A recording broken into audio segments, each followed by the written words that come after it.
Hi friends, this video is sponsored by SPO School of Business Organization Private Limited.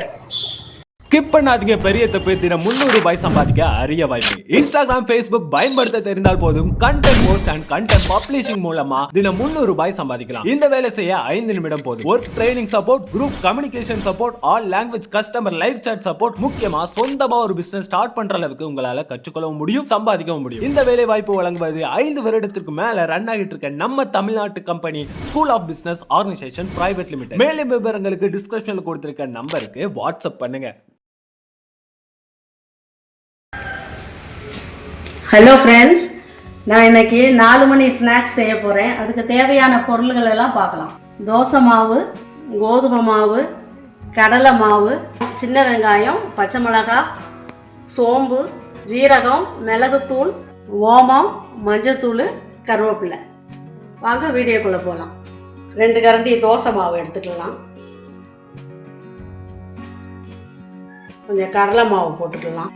2-3 spoon போட்டால் போயிடும். கொஞ்சம் கோதுமை மாவும் போட்டுக்கலாம். கொஞ்சம் ஓமம் எடுத்து நல்லா கையில் கசக்கிக்கிடுங்க. கசக்கிக்கிட்டு அப்படி போட்டுருங்க. கொஞ்சம் ஜீரகம் போட்டுக்கலாம். கொஞ்சம் சோம்பு போட்டுக்கலாம். ஒரு சிட்டி மஞ்சத்தூள், பச்சை மிளகாய், சின்ன வெங்காயம் நல்லா பொடியாக நறுக்கி போட்டிருக்கேன். நீங்கள் பெரிய வெங்காயம் இருந்தால் கூட நறுக்கி போட்டுக்கலாம். கொஞ்சம் மிளகுத்தூள் போட்டுக்கலாம். தோசை மாவில் உப்பு இருக்கிறதுனால உப்பு பார்த்து போடணும்.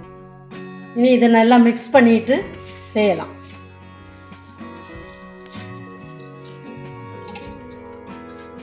இதெல்லாம் நல்லா ஒன்று போல் மிக்ஸ் பண்ணிடலாம்.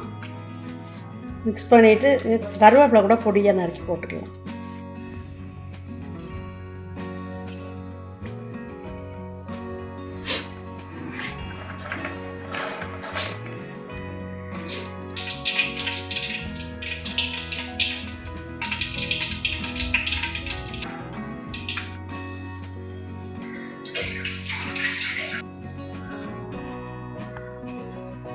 கேஸ் பற்ற வச்சு கடாய் சூடாகிடுச்சு. எண்ணெய் ஊற்றிட்டு ஒவ்வொரு உருண்டையாக போட்டு எடுக்கலாம்.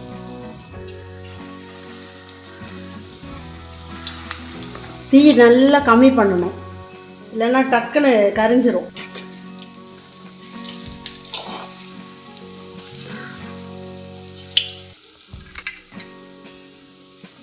தீ குறைச்சதுனால நல்லா க்ளீனாக வருது. சீக்கிரமாக வெந்துடும். சின்ன வெங்காயம் பொடியாக போட்டிருக்கிறதுனால சீக்கிரமாக வெந்துடும். இந்த கருவேப்பிலை, இந்த மாவு எல்லாம் சேர்க்கும் போது ரொம்ப எண்ணெய் ஸ்பீடாக கேஸ் எரிஞ்சதுன்னா கரிஞ்சிடும். அதனால் இதே மாதிரி இந்த அளவுக்கு வச்சு சுட்டா போதும்.